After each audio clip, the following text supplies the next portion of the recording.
வணக்கம் ஜோதிட நண்பர்களே. 2024 வருடம் புத்தாண்டு வருட ராசி பலன்கள். இந்த 2024 வருடம் கிரக அமைப்புகளின்படி பொதுவான வகையில் பார்க்கும்பொழுது எல்லா விஷயங்கள்லையுமே ஒரு ஏற்றத்தாழ்வுகள் அப்படிங்கிறது நிச்சயமாக இருக்கும். அதாவது முழுவதுமாக நற்பலன்கள் அப்படின்னு சொல்கிறதுக்கும் எதுவும் இல்லை, அதே நேரம் முழுவதுமாக கெடுபலன்கள் அப்படின்னு சொல்கிறதுக்கும் எதுவும் இல்லை. ஸோ எல்லா விஷயங்களுமே ஒரு கலவையான நிலைகளிலேயே காணப்படுது. ஒரு பக்கம் மக்கள் ஆடம்பரமான விஷயங்கள், பொழுதுபோக்கு சமாச்சாரங்கள், பார்ட்டி, என்டர்டெயின்மெண்ட் சார்ந்த விஷயங்களில் அதிகமாக ஈர்க்கப்படுவாங்க. அதே நேரம் மக்கள் இன்னொரு புறம் பார்த்தோம்னா பொருளாதார ரீதியாக நிறையவே அலைக்கழிக்கப்படுவாங்க. உடல் நல ரீதியாக அலைச்சல்கள் இருக்கும். என்னதான் சூழ்நிலை சந்தர்ப்பங்கள் சரியாக இருந்தாலும் கூட எல்லாருக்குமே ஒரு விதமான வெறுமை ஸ்தானம் அப்படிங்கிறது காணப்படும். ஏதோ சம்திங் மிஸ் ஆகுது, மனசு எதுலேயுமே திருப்தி அடையவே மாட்டேங்குது அப்படின்னு ஃபீல் பண்ணுவாங்க. அதே போல் இந்த வருடத்தில் rich get rich, poor get poor அப்படின்னு சொல்லுவாங்க. அந்த நிலையும் பார்க்க முடியும். மெயினாக இந்த வருடம் பொருளாதார ரீதியான விஷயங்கள், இந்த காசு பண சமாச்சாரங்கள், அதாவது பண பரிவர்த்தனைகள், விலைவாசி சமாச்சாரங்கள், இதெல்லாமே கொஞ்சம் அலைச்சல் தரக்கூடிய விஷயங்களாகவும் குழப்பம் நிறைந்த விஷயங்களாகவுமே இருக்கும். ஸோ முடிஞ்ச அளவுக்கு இந்த வருடம் அந்த காசு பண சமாச்சாரங்களும் கடன் சார்ந்த விஷயங்களும் கொஞ்சம் கவனத்தோடு இருக்கிறது நல்லது. பெரும்பாலான மக்கள் தனிமையை நோக்கி ஈர்க்கப்படுவாங்க. வெளிநாடு சம்பந்தப்பட்ட விஷயங்களில் ஈடுபாடுகள் அதிகரிக்கும். இம்போர்ட் அண்ட் எக்ஸ்போர்ட் பிஸ்னஸ் சார்ந்த விஷயங்களில் புழக்கங்கள் அதிகரிப்பதை பார்க்கலாம். அதே போல் தொழில் வேலைக்காக, படிப்புக்காக வெளிநாடுகளுக்கு போய் வரக்கூடிய விஷயங்கள், டூரிசம் சம்பந்தப்பட்ட விஷயங்கள், இந்த மாதிரியான விஷயங்கள் அதிகரிப்பதையும் பார்க்கலாம்.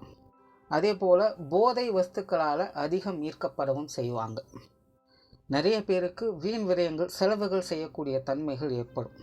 அதாவது என்னதான் பார்த்து செஞ்சாலும் கூட ஏதோ ஒரு வகையில் தேவையில்லாத விரயங்களை ஏற்படுத்தி கொண்டே இருக்கும். உற்றார் உறவினர்கள், நண்பர்கள் வகையில் ஏற்படக்கூடிய பழக்க வழக்கங்கள் அப்படிங்கிறது நிறைய கான்ட்ரவர்சிக்கு உட்படும். ஒரு சரியான முறையில் ஒரு நல்ல ஃப்ரெண்ட்ஷிப்பையோ இல்லை ஒரு நல்ல ரிலேஷன்ஷிப்பையோ மெயின்டைன் பண்ணுறது அப்படிங்கிறதே கொஞ்சம் சிரமமாக தான் இருக்கும். அதே போல் பொதுவான வகையில் மக்களுக்கு மன தைரியமும் பக்குவமும் அதிகரிக்க செய்யும். அதாவது அனுபவம் கொடுக்கக்கூடிய அறிவை யாராலும் கொடுக்க முடியாது அப்படின்னு சொல்லுவாங்க. அதை பேச்சு வாக்கில் பட்டு திறந்துடுது அப்படின்னு சொல்லுவாங்க. கிட்டத்தட்ட அந்த மாதிரியான ஒரு நிலையை மக்கள்கிட்ட எதிர்பார்க்கலாம். அதை தான் ஆரம்பத்திலே சொன்னேன். எல்லா விஷயங்கள்லையுமே, அதாவது நல்லதுலேயும் சரி கெட்டதுலேயும் சரி, ஏற்றத்தாழ்வுகள் அப்படிங்கிறது அதிகமாக இருக்கும்.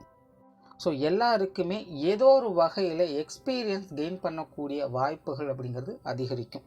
ஸோ இந்த 2024 வருடம் அப்படிங்கிறது பெரும்பாலான நபர்களுக்கு வாழ்க்கையில் மறக்க முடியாத ஒரு வருடமாகவும் அமையும்.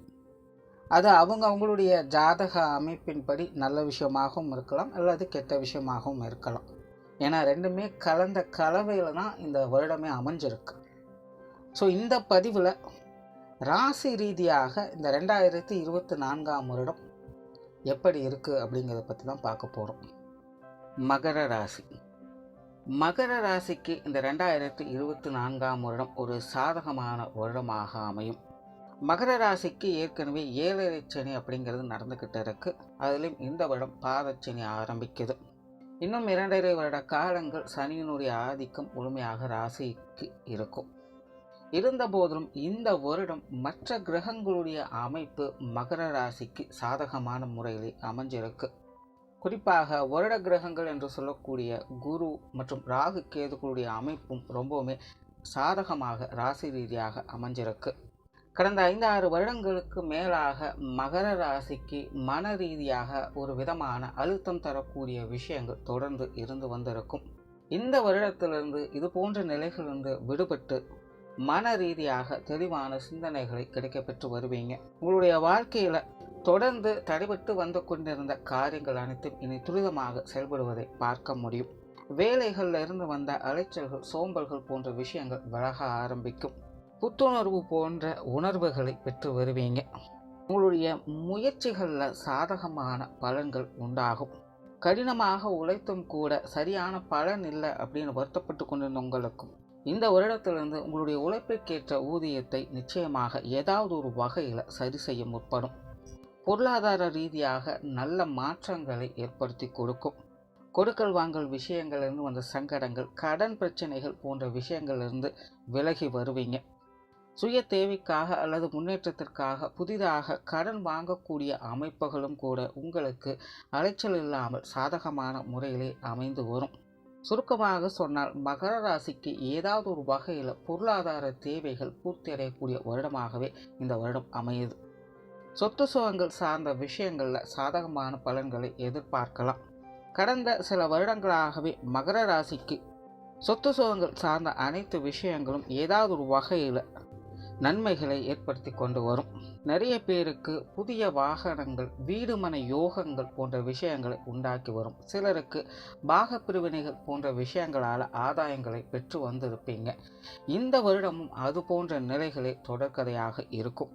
ஆகையினால மகர ராசிக்காரர்களுக்கு சொத்து சுகங்கள் சார்ந்த அனைத்து விஷயங்களுமே ஒரு சாதகமான அமைப்புகளை ஏற்படுத்தி கொடுக்கும். வீடு மாற்றங்கள், இடமாற்றங்கள் போன்ற விஷயங்கள் சுமூகமான முறையில் அமைந்து வரும். உடல்நலம் சார்ந்த விஷயங்களில் முன்னேற்றங்கள் இருக்கும். கடந்த சில வருடங்களாகவே மகர ராசிக்காரர்கள் மன ரீதியாக மட்டுமல்லாமல் உடல்நல ரீதியாகவும் மிகுந்த அலைச்சல்களுக்கும் உளைச்சல்களுக்கும் ஆளாக்கப்பட்டு வந்திருப்பீங்க. குறிப்பாக வயதில் மூத்தவங்களுக்கெல்லாம் உடல்நல பிரச்சனைகள் தவிர்க்க முடியாதாகவே இருந்து வந்திருக்கும். இந்த வருடம் முதல் உங்களுடைய உடல்நல விஷயங்களில் மருத்துவ விரயங்கள் குறைய ஆரம்பிக்கும். இருந்தபோதிலும் 7.5 சனி முழுவதுமாக முடியாத காரணத்தினால் அப்பப்போ சின்ன சின்ன உடல்நல உபாதைகள் வந்து போகவே செய்யும். இருந்தபோதிலும் பயப்படுவதற்கு எதுவும் இருக்காது.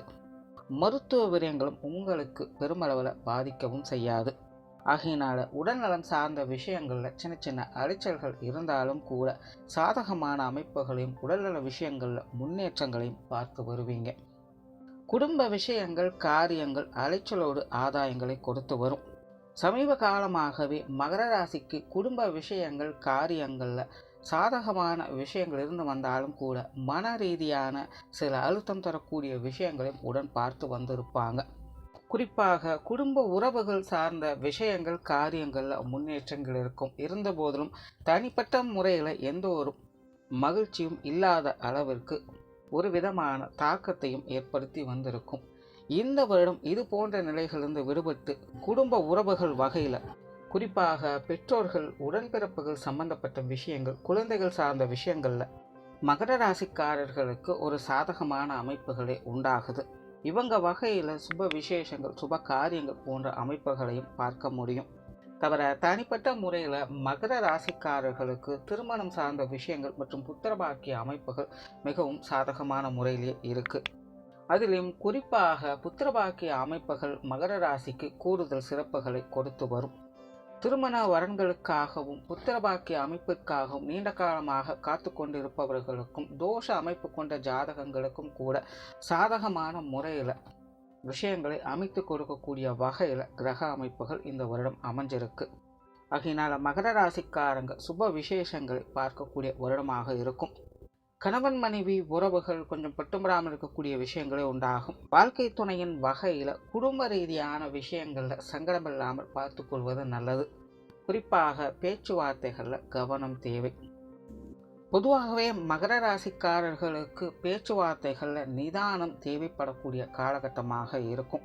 ஆகையினால் மற்றவர்களோடு பேச்சுவார்த்தைகளில் ஈடுபடும் பொழுது அல்லது மற்றவர்களுக்காக வாக்குறுதிகளை கொடுக்கும் பொழுதும் கூடுதல் கவனம் எடுத்துக்கங்க. காரணம், மற்ற எல்லா விஷயங்களும் உங்களுக்கு சாதகமான முறையில் இருந்தாலும் கூட பேச்சுவார்த்தைகளால் தானாகவே சங்கடங்களில் மாட்டிக்கொள்ளக்கூடிய இயல்புகளும் உடன் உண்டாகிட்டு இருக்கும். ஆகையினால் மகர ராசிக்காரர்கள் மற்றவர்களோடு பேச்சுவார்த்தைகளால் சங்கடமில்லாமல் பார்த்து கொள்வது நல்லது. உற்றார் உறவினர்கள், நண்பர்கள் சம்பந்தப்பட்ட விஷயங்கள் சுமூகமாக இருக்கும். கடந்த சில வருடங்களாக உற்றார் உறவினர்கள், நண்பர்கள் வகையில் பட்டும்படாமல் இருக்கக்கூடிய விஷயங்களை பார்த்து வந்திருப்பீங்க. நெருங்கி பழகியவர்கள் கூட தெரியாதவர் போல விலகி போகியிருப்பாங்க. மற்றவர்களோடு ஒரு சகஜமான பழக்க வழக்கங்கள் அப்படிங்கிறதே மகர ராசிக்கு கொஞ்சம் சிரமமான காரியமாக இருந்து வந்திருக்கும். ஒருவித பயத்தோடும் தயக்கத்தோடும் சந்தேகத்தோடுமே மற்றவர்களோடு பழக வேண்டிய சூழ்நிலைகளுக்கு ஆளாக்கப்பட்டு வந்திருப்பீங்க. இந்த வருடம் முதல் மற்றவர்களோடு எளிமையாக பழகக்கூடிய குணமும் பழையபடியே மீண்டும் மற்றவர்கள் உங்களிடம் நல்ல முறையில் பழகக்கூடிய அமைப்புகளையும் பெற்று வருவீங்க. ஆகையினால் உற்றார் உறவினர்கள் நண்பர்கள் சம்பந்தப்பட்ட விஷயங்களிலிருந்து வந்த இடைவேளைகள் குறைய ஆரம்பிக்கும். மாணவர்களுக்கு கல்வி மற்றும் வித்தை சார்ந்த விஷயங்கள் சாதகமாக இருக்கும். சமீப காலமாக மகர ராசிக்காரர்களுக்கு 7.5 சனியின் தாக்கத்தால் ஒருவித மந்தமான சூழ்நிலைகள் இருந்தாலும் கூட தற்போதைய நிலையில் சமீப காலமாக மகர ராசி மாணவர்களுக்கு படிப்பு விஷயங்கள் வித்தை சம்பந்தப்பட்ட விஷயங்கள் தனி ஆர்வம் ஏற்பட்டிருக்கும். அது சார்ந்த விஷயங்களை சில முன்னேற்றங்களையும் பார்த்து வருவாங்க. இந்த வருடம் அது போன்ற நிலைகளை தொடர்ந்து வரும். மாணவர்களுக்கு அவ்வப்போது சின்ன சின்ன இடைஞ்சல்கள் அலைச்சல்கள் போன்ற விஷயங்கள் இருந்தாலும் கூட அவையெல்லாம் சமாளிப்புத்தன்மை பெற்றதாகவே இருக்கும். ஆகையினால மாணவர்களுக்கு இந்த வருடம் ஒரு சாதகமான வருடமாக அமைஞ்சிருக்கு. தொழில் வேலை உத்தியோகம் சம்பந்தப்பட்ட விஷயங்கள் சிறப்பாக இருக்கும். கடந்த சில வருடங்களாகவே தொழில் வேலை உத்தியோக ரீதியாக மிகுந்த அலைச்சல்களுக்கும் மன உளைச்சல்களுக்கும் ஆளாக்கப்பட்டு வந்திருப்பீங்க. எவ்வளவு முயற்சித்தும் எவ்வளவு கடுமையாக வேலை செய்தும் பல விஷயங்களில் முயற்சி செய்தும் ஒரு திருப்திகரமான சூழ்நிலைகளை பார்க்க முடியல அப்படிங்கிற ஒரு இயக்கம் நிறைய மகர ராசிக்காரர்களுக்கு இருந்து வந்திருக்கும். சிலருக்கு லாப அமைப்புகள் ஏற்பட்டும் கூட அதை சரியான முறையில் உபயோகிக்க முடியாத சூழ்நிலைகளை பார்த்து வந்திருப்பாங்க. அதாவது தொழில் வேலை உத்தியோக ரீதியாக நல்ல விஷயங்கள் இருந்தாலும் சரி அல்லது அசுப விஷயங்களாக இருந்தாலும் சரி மகர ராசிக்காரர்களை பொறுத்த வரைக்கும் தனிப்பட்ட முறையில் ஒரு விதமான திருப்தி இல்லாத சூழ்நிலைகளையே பார்த்து வந்திருப்பாங்க. அது போன்ற பிரச்சனைகளிலிருந்து இந்த வருடம் முழுமையாக விலகப்படுவாங்க. திருப்திகரமாக அனைத்து விஷயங்கள் காரியங்களை செயல்பட்டு வருவீங்க. உங்களுக்கு தொழில் ரீதியாக வேலை ரீதியாக இருந்து வந்த அலைச்சல்கள் வேலை சுமைகள் போன்ற விஷயங்கள் குறைந்து ஒரு முன்னேற்றம் தரக்கூடிய விஷயங்களையும் பார்க்க முடியும். மன ரீதியாக ஒரு தெளிவான சிந்தனைகளை பெற்று வருவீங்க. புதிய விஷயங்கள் மற்றும் புதிய காரியங்களில் உங்களுடைய பங்களிப்புகள் சிறப்பாக இருக்கும். வெளியூர் மற்றும் வெளிநாடு சம்பந்தப்பட்ட விஷயங்கள் சாதகமாக இருக்கும். குறிப்பாக வெளியூர் சம்பந்தப்பட்ட விஷயங்கள் பொருளாதார ரீதியாக உங்களுக்கு கொஞ்சம் நல்ல அமைப்புகளை ஏற்படுத்தி கொடுக்குது. வெளிநாடு சம்பந்தப்பட்ட விஷயங்களில் அலைச்சல்கள் சற்று கூடுதலாக இருக்கும். பொறுமையாக செயல்பட்டு வந்தால் நன்மைகள் உண்டு. மொத்தத்தில் இந்த வருடம் மகர ராசியை பொறுத்த வரைக்கும் 7.5 சனியுடைய தாக்கம் ஒரு பக்கம் இருந்தாலும் கூட மற்ற கிரகங்களுடைய அமைப்புகள் உங்களுக்கு சாதகமாக வேலை செய்வதால் மகர ராசிக்காரர்களுக்கு இந்த வருடம் ஒரு சுமூகமான வருடமாகவே அமையும். நன்றி, வணக்கம், வாழ்க வளமுடன்.